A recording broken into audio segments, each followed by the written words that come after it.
नमस्कार, आपके साथ मैं हूं दीपिका। चोटी काटने वाली बात पर कैसे आया रजत का रिएक्शन?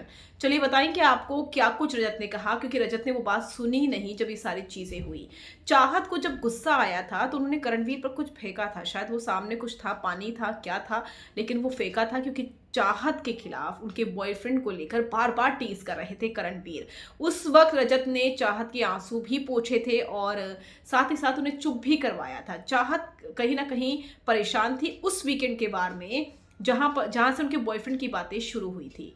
उसके बाद रजत ने उन्हें सहारा काफी अच्छा दिया था, लेकिन इसी बात के बाद बाथरूम वाली बात को लेकर जब करणवीर ने ये बात कही कि तेरी चोटी काट दूंगा, तेरी गुड़िया तोड़ दूंगा, तो उस बात पर रजत शॉक्ड हो गए।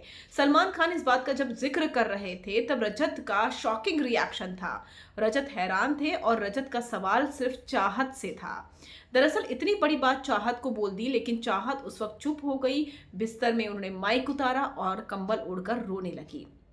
चाहत ने उसके बाद इस बात को कोई शेयर भी नहीं किया, लेकिन रजत दलाल ने कहा, इसने तुझे चोटी काट दूंगा बोला, तूने मुझे बताया क्यों नहीं? हालांकि चाहत ने उस वक्त रजत को थोड़ा चुप तो जरूर करवा दिया, क्योंकि शायद चाहत भी नहीं चाह रही थी करणवीर के खिलाफ खुलकर आना। आई डोंट नो क्यों नहीं चाहती थी। अब तो खैर मौका ही नहीं है चाहत के पास, लेकिन खुलकर आती तो शायद बात कुछ और होती, तस्वीर कुछ और होती। लेकिन हाँ, रजत दलाल ने जब ये बात सुनी सलमान खान के मुंह से कि इसने, करण ने चाहत को ये बात बोली है कि मैं तेरी चोटी काट दूंगा, तो रजत शॉक्ड हो गए। और रजत का सीधा सवाल सिर्फ और सिर्फ चाहत के साथ था कि भाई तुमने मुझे बताया क्यों नहीं, इसने तुझे ऐसा कैसे बोल दिया? तो रजत को ये गुस्सा आ रहा था डेफिनेटली, लेकिन वो दब गया और शायद इस गुस्से को निकालने का वक्त नहीं मिलेगा, क्योंकि चाहत घर से इविक्ट हो चुकी है।